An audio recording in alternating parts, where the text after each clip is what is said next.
Usually when we talk about a medical diagnosis, there's this expectation of clinical precision. Like it's framed almost like engineering, Right, right? oh, absolutely. The entire medical system is just built around visual confirmation, scans, blood cultures, You biopsies. break your arm, the x-ray shows that jagged white line, and the attending physician just points to the film and says, well, there's the fracture. Exactly. It's highly visible, it's binary, and honestly, it's comforting for the patient. Yeah. But then you step into the world of pelvic floor dysfunction, and suddenly that multi-million-dollar imaging equipment is completely useless. It's wild. It really is. We're looking at a diagnostic landscape that is incredibly murky. It relies almost entirely on tactile feedback. Which brings us to our topic. Welcome to the deep dive. Today, we are taking a massive stack of clinical guidelines, physiotherapy assessment protocols, and gynecological and urological manuals to solve a highly specific puzzle. A very tricky puzzle, yeah. Our mission today is to uncover exactly how medical specialists play detective during a physical exam to figure out what is happening in the hidden mechanics of the pelvis. Right, because I have to distinguish between two very different things. Exactly. A localized cramp, which is known as an isolated levator anispasm, and a system-wide lockdown known as a generalized hypertonic pelvic floor state. And the stakes for getting this distinction right are just massive, because both of these conditions produce overlapping symptoms that cause severe, sometimes debilitating pain. Right. Yet their clinical treatment paths run in entirely opposite directions. Applying the protocol for an isolated spasm to a generalized state can actually make the patient's distress worse. Oh, wow. So a precise physical exam is literally the ultimate key to relief here. It really is. It's everything. Okay, let's unpack this. The pelvic floor is arguably the body's most overworked and, underappreciated suspension bridge. That's a great way to put it. Yeah, I mean, it's actively managing our bladder and bowels, stabilizing our core against intra-abdominal pressure, supporting the pelvic organs. And yet, when something in that web goes wrong, patients are routinely misdiagnosed. Constantly. You see these recurring case studies in the literature of people suffering from chronic pelvic pain or dealing with recurrent UTIs that aren't actually infections. Right, those negative urine cultures. Yeah. Or enduring this severe rectal pressure, and they just cycle through specialists for years without anyone assessing the muscles. Which is a fundamental failure in the standard of care. I Yeah. mean, we are dealing with a complex muscular hammock hidden entirely from view. Yeah, it's expected to manage heavy dynamic loads every single time we breathe or cough or walk. Exactly. So when you bypass the manual assessment, you are essentially trying to fix a mechanical suspension system by just looking at the chassis. That makes so much sense. Okay. So let's establish the architectural baseline we are dealing with. I like to visualize the pelvic floor as that muscular hammock running from the pubic bone in the front to the tailbone in the back. Right? Anterior to posterior. Yeah. And a generalized hypertonic state is like that entire hammock being pulled, impossibly taut. Yeah. Every single fiber is strung tight. Exactly.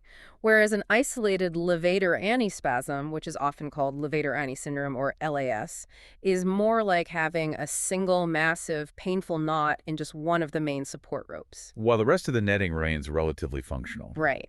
And what's fascinating here is the sheer physiological difference in how motor control degrades in those two distinct states. Tell me about that. How do they actually differ on a physiological level? Well, in a generalized hypertonic scenario, the muscles have excessive tone overall. They are chronically shortened, tight, and they lack fundamental motor control. Meaning the ability to contract and release. Yes, exactly. In a generalized state, that release phase is severely compromised or just absent. The central nervous system is keeping the entire region locked in an on position. Wow. So the sarcomeres are just physically unable to uncouple. Yeah. It's like walking around with your shoulders constantly shrugged up to your ears, but the neurological pathway to drop them is jammed. That is a perfect analogy, and the sheer metabolic cost of that constant contraction drives so much chronic fatigue. I can imagine. Now compare that to LAS. That is a specific dysfunction of the levator ani muscle group, which sits deep inside the pelvis. And that group includes the pubococcygeus, iliacoccygeus, and puborectalis. Right, spot on. When a patient has LAS, they often describe the sensation of having a golf ball stuck deep in their rectum. Ouch. Yeah, it's a dull, constant ache that reliably worsens with prolonged sitting. Which tracks perfectly with the biomechanics, because sitting puts direct mechanical pressure on that one spasming rope. Precisely. But this brings up a major diagnostic hurdle. because the symptoms of both conditions overlap so heavily, right? Mm. Like urinary urgency, constipation, pain with sitting, or intimacy. It's incredibly messy. A doctor cannot diagnose them just by listening to the patient's complaints. They have to map the tension manually. Which honestly leads to a relatable question.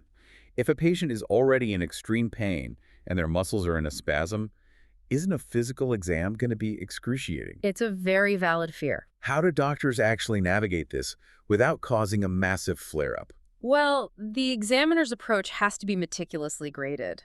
A skilled physio or physician never just begins with deep internal palpation. Oh, they don't.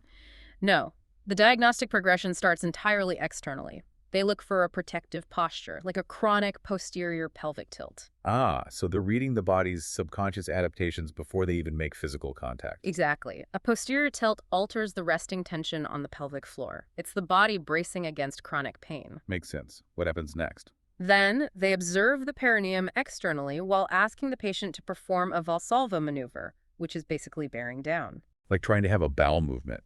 And in a normal, healthy floor, the perineum should yield and drop, right? It should bulge outward. Right.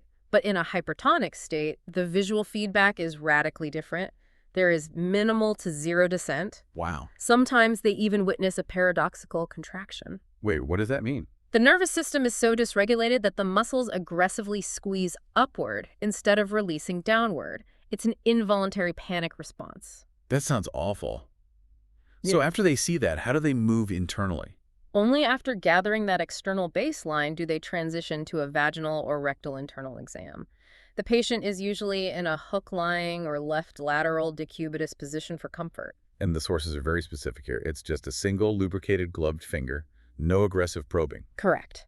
And to navigate internally, the examiner uses a standardized mental map, the clock face. The clock face, yes. Universally, 12 o'clock is mapped to the pubic bone in the front, and 6 o'clock points directly back toward the perineal body and anus. Establishing that grid is crucial. Now that the examiner is oriented on the clock face, they must systematically hunt for that specific knot in the rope, right? To see if the levator ani is the sole culprit. Exactly. This requires profound anatomical precision. Here's where it gets really interesting. You can't just press randomly and ask, hey, does this hurt? Where exactly does the doctor's finger go? So the standard protocol involves a counterclockwise sweep.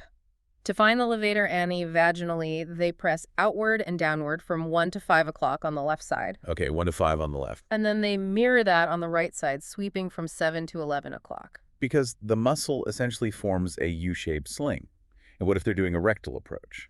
Rectally, the target depth is remarkably specific. They insert the finger just 3 to 4 centimeters in and feel for the anterior pull of the puborectalis muscle. The puborectalis, that's the heavy lifter of the levator group. Exactly. And the key diagnostic criteria for LAS hinges on reproducing the patient's specific pain. You mean that golf ball feeling? Yes. Through targeted posterior palpation of the puborectalis, if pressing there perfectly recreates that agonizing golf ball sensation, LAS comes sharply into focus. So they find the pain, but they're also testing strength and tone, too, right? Using those grading systems. Right, like the modified Oxford scale, grading the active contraction from 0 to 5, and Rising scale for resting stiffness. And in an isolated spasm, this specific deep muscle will feel really tight and tender, right? It might even have myofascial trigger points, which are basically hypersensitive knots. Exactly. It will feel distinctly ropey. But here is the crucial differential. As the examiner swoops off the levator complex, the surrounding structures might feel relatively normal. Wow, okay. So it's literally the physiological equivalent of finding one blaring fire alarm in a building where every other room is completely silent. That's a great way to think about it. If the levator ani is screaming in pain, that confirms a spasm. But the examiner's job isn't done. They must now zoom out. Right, because they need to determine if the spasm is an isolated event or merely the loudest alarm bell in a completely hypertonic pelvic basin. Which brings up a big question. How does the doctor actually prove the entire hammock is tight? What are the specific tells that give away a generalized state? Well, the examiner must move beyond the levator ani to test the superficial muscles and neighboring structures. The sources highlight 3 key tests. The first is the Q-tip test. Oh, this one is fascinating. It really is. They use a simple moistened cotton swab to gently touch the vulvar vestibule externally, specifically between 5 and 7 o'clock. So really light touch. Why that specific area? Because that 5 to 7 o'clock region sits directly over the perineal body, which is the central tendon where all the pelvic floor muscles interconnect. Ah, If a patient has intense, disproportionate burning sensitivity to that light touch, it indicates generalized hypertonicity. The deep muscular basin is locked, pulling on that central tendon, making the superficial nerve endings wildly hypersensitive. so the outside gives away what's happening on the inside. That's brilliant. What's the second tell? The second major test assesses the obturator internus. Now, this is fundamentally a hip muscle that lines the internal lateral walls of the pelvis. Right. And to find it, the examiner sweeps laterally to 3 and 9 o'clock, right? Feeling for the arcus tendineus. The literature repeatedly says it feels like a taut guitar string. Yes, that fibrous density is a huge indicator. The examiner anchors their finger there and asks the patient to externally rotate their hip against manual resistance. Like pushing their knee outward. Exactly. If this resisted action reproduces a severe burning pelvic pain, the hypertonia has spread to the hip rotators and is likely compressing the pudendal nerve. And this nerve entrapment is exactly why patients get trapped in that cycle of misdiagnosed UTIs, right? Yes. The pudendal nerve navigates a very tight corridor called Alcock's Canal. When the entire pelvic basin is chronically hypercontracted, those engorged muscles literally mechanically compress the nerve. So the nerve is being strangled, Yeah. and it mimics a severe bladder infection. Burning, urgency. Exactly. But it's a mechanical issue, not bacterial, which is why antibiotics do absolutely nothing. That is just mind-blowing. Okay, so what is the third test to confirm systemic failure? The third test is revisiting the Valsalva, or bearing down, but this time feeling it internally. Right, so with the finger inserted, the patient tries to push out. Yes. And if we connect this to the bigger picture, in a healthy state, the examiner should feel the myofascial tissue lengthen and drop. But in a generalized state. The examiner feels the walls of the vagina or rectum literally squeeze the finger, that paradoxical contraction. The motor control of the entire pelvic floor is deeply compromised. So taking all this together, how do they describe the texture of a generalized state compared to a simple spasm? Well, in a generalized state, the examiner feels a fibrous, hard, loaded end feel across multiple muscle groups. It feels dense, almost leather-like. It's a regional failure, accompanied by global symptoms, not just isolated rectal pain. So what does this all mean for you, the listener? Why does knowing the difference between a localized spasm and a generalized hypertonic state actually matter? It matters because it empowers you to advocate for proper physical exams. Exactly. Rather than accepting endless rounds of antibiotics for phantom UTIs or being told the pain is just in your head. Right. Proper diagnosis leads to proper physical therapy. If it's an isolated spasm, you can use manual trigger point release. But if it's generalized, you need biofeedback to retrain the nervous system. It's all about having the clinical vocabulary to demand the right care. But before we wrap up, there's one final idea from the sources we haven't touched on yet. Yes, the connection between the pelvic floor, the diaphragm, and the mind. Yeah, the sources note that the Levator ani relies on active interaction with the diaphragm and abdominal wall. They function synergistically. But here is the truly staggering data point. About 30% of patients with functional anorectal pain suffer from severe depression and anxiety. 30%. That is huge. It is. It forces us to ask a profound question. Is it possible that because of the pelvic floor's link to our breathing and core, these deep, invisible muscles are actually where we physically store our psychological distress and trauma? Wow. So when a specialist finds that tight hammock, they might literally be palpating years of unprocessed anxiety. It's entirely possible, yes. The body keeps a score. That is such a powerful thought to ponder. Thank you so much for joining us on this deep dive. For everyone listening, keep questioning the standard diagnostic answers and keep exploring the hidden mechanics of your own physiology. Catch you next time.